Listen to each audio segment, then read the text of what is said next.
के कलेक्टर से मिलने के लिए गए थे।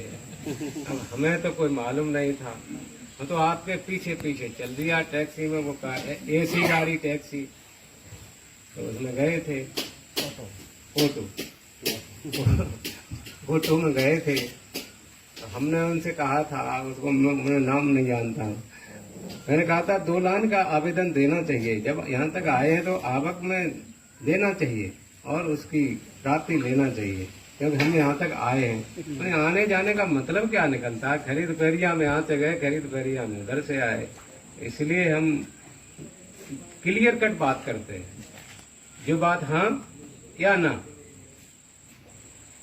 तो हम तो उस दिमाग के आदमी हैं, हम किसी को न धोखा दे सकते हैं, न हम धोखा सहन कर सकते हैं, न किसी की गलत बात बर्दाश्त कर सकते हैं, न हम गलत बात कर सकते हैं। ये मेरा सिद्धांत है। मैं सील पे अड़िग रहता हूँ, चाहे मेरे प्राण क्यों न जाए। मैं नहीं मान सकता हूँ किसी की बात को, मैं सील को महत्व देता हूँ। और ये कलेक्टर तो नौकर होता है, ये तो हम लोग पैसा देते हैं, हमारी जनता पैसा देती है, तो ये तो नौकर है। तो हम भी तो नियम से जाते हैं, आते हैं, उनको अपने सुझाव रखते हैं। अगर सुझाव नहीं मानते हैं तो उनके ऊपर एक कमिश्नर बैठा है, तो हम कमिश्नर को देंगे। अगर वो हमको परमिशन नहीं देगा तो हम कमिश्नर को देंगे, और कमिश्नर भी नहीं सुनेगा। हमारा तो संवैधानिक अधिकार है आंदोलन करना, तो हम तो हाईकोर्ट में लगा देंगे याचिका। हम ऐसे फिरेंगे, दोपहरी भर इधर आएंगे, फिर उधर जाएंगे, फिर इधर आएंगे।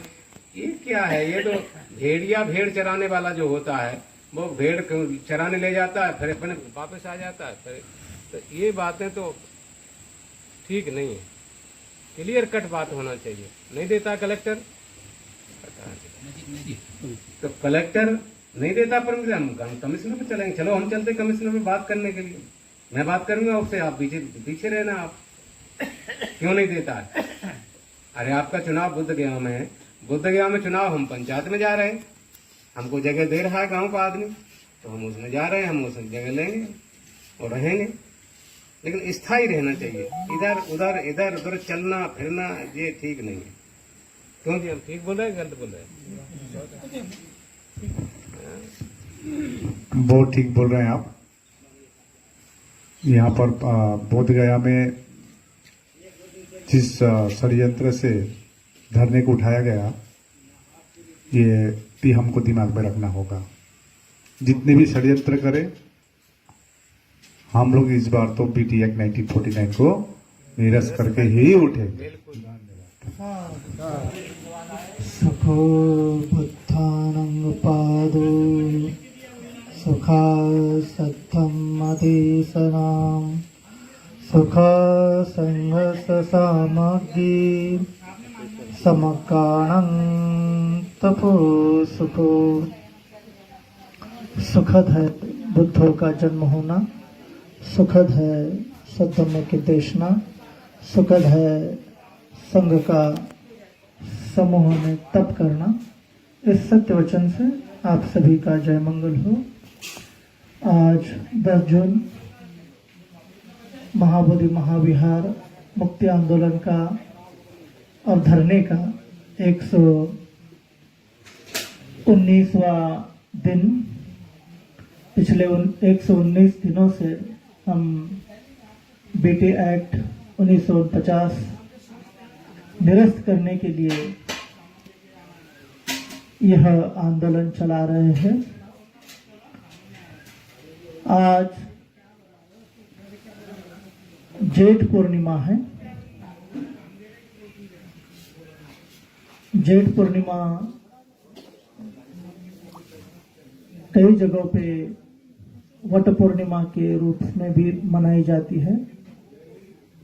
बिहार में अलग तिथि को वट पूर्णिमा मनाई जाती है, लेकिन बहुत से भारत के बहुत से हिस्सों में, महाराष्ट्र, गुजरात, राजस्थान, आंध्र प्रदेश, बहुत सारी जगहों पर जेठ पूर्णिमा वट पूर्णिमा के रूप में मनाई जाती है।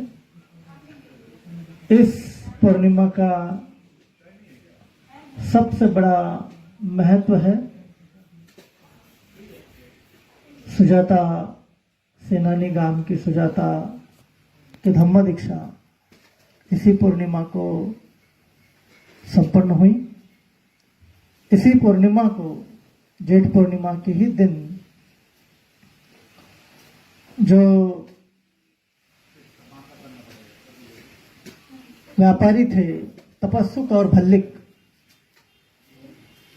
इनकी भी धम्म दीक्षा आज ही के दिन हुई।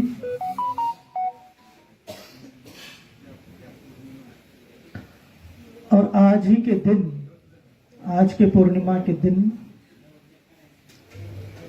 अरहत महामहेंद्र थेर श्रीलंका जाकर राजा तिस्स की भी धम्म दीक्षा आज के दिन संपन्न हुई। श्रीलंका में बुद्ध पूर्णिमा के बाद सबसे बड़ा अगर कोई पर्व मनाया जाता है तो आज का जेठ पूर्णिमा का दिन मनाया जाता है, क्योंकि श्रीलंका आज के दिन भगवान बुद्ध के शरण में आई। श्रीलंका का राजा तिस्स, इन्होंने 3 रत्नों की शरण ग्रहण की और संपूर्ण पूरे श्रीलंका के लोगों ने बुद्धं शरणं गच्छामि, धम्मं शरणं गच्छामि, संघं शरणं गच्छामि। मैं भगवान बुद्ध की शरण जाता हूँ, मैं धम्म की शरण जाता हूँ, मैं संघ की शरण जाता हूँ। ये 3 रत्नों की शरण श्रीलंका के लोग प्राप्त करते हैं। और जब भिक्खु संघ श्रीलंका में उत्पन्न होता है, तब श्रीलंका के राजा तिस्स के परिवार की महिलाएं भंते महेंद्र से याचना करती है कि भंते हमें भी ये जो भिक्खुनी दीक्षा है वो प्रदान करे। तब भंते कहते हैं कि मैं महिलाओं को दीक्षा देने योग्य नहीं हूं, लेकिन हमारी जो भगिनी है भिक्खुनी संघमित्रा अरहंत थेरी है, वो अभी जम्बूद्वीप में रह रही है। राजा तिस्स को कहते हैं कि आप न्योता भेज दिए और सम्राट अशोक से विनती कीजिए कि भिक्खुनी संघमित्रा को भिक्खुनी संघ का निर्माण करने के लिए श्रीलंका भेजा जाए। घटना ऐसी है कि जब अनुराधापुर इस नगरी में राजा तिस्स अपना राजपाट कर रहा था, तब शिकारी के शिकार करने के लिए जंगल में जाता है। और जब जंगल में जाता है तो उसे भंते महामहेंद्र थेर आवाज देते हैं, तिस्स तिस्स। ये शब्द, मेरे नाम से मुझे पुकारने वाला इस देश में कौन पैदा हुआ? किसकी इतनी हिम्मत हुई कि एक राजा को, जो लंका द्वीप का राजा है, उसे आवाज दे करके नाम से पुकार रहा है। महाराज नहीं कह रहा है, राजा तिस्स तिस्स कह रहा है।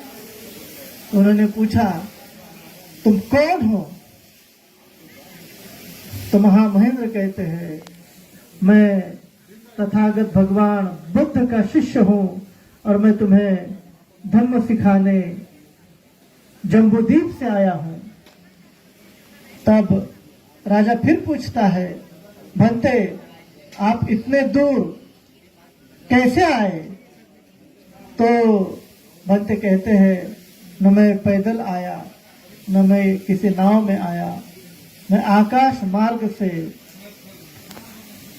यहाँ पे आया हूँ, रिद्धि बल से आया हूँ। और तभी आज के वंदना में हमने जो सुना, समन्ता चक्रवालेषु अत्र गच्छन्तु देवता सद्धम्मं मुनिराजस्य शृणन्तु सग्गमुखदं धम्म सवन कालो अयं वदन्ता धम्म सवन कालो अयं वदन्ता धम्म सवन कालो अयं वदन्ता। यह जो आवाहन है मनुष्य और देवताओं को धम्म सुनने के लिए प्रेरित करने वाला आवाहन। तो महामहेंद्र स्थविर के जो भांजे थे, बहन के बेटे थे, एक छोटे से सामनेल थे, उनको बंते ने आदेश दिया कि सभी लंकावासियों को आवाज दो और यहाँ धम्म श्रवण करने के लिए बुलाओ, शहर को आवाज जानी चाहिए।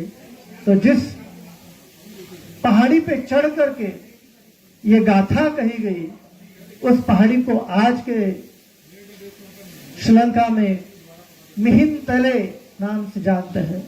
महेंद्र स्थविर की पहाड़ी के नाम से जानते हैं। अनुराधापुर में ही बोधि वृक्ष से कुछ दूरी पे ये जगह है और महाबोधि वृक्ष जो है श्रीलंका का अनुराधापुर में, उसी से मिहिंतले नाम की एक पहाड़ी है।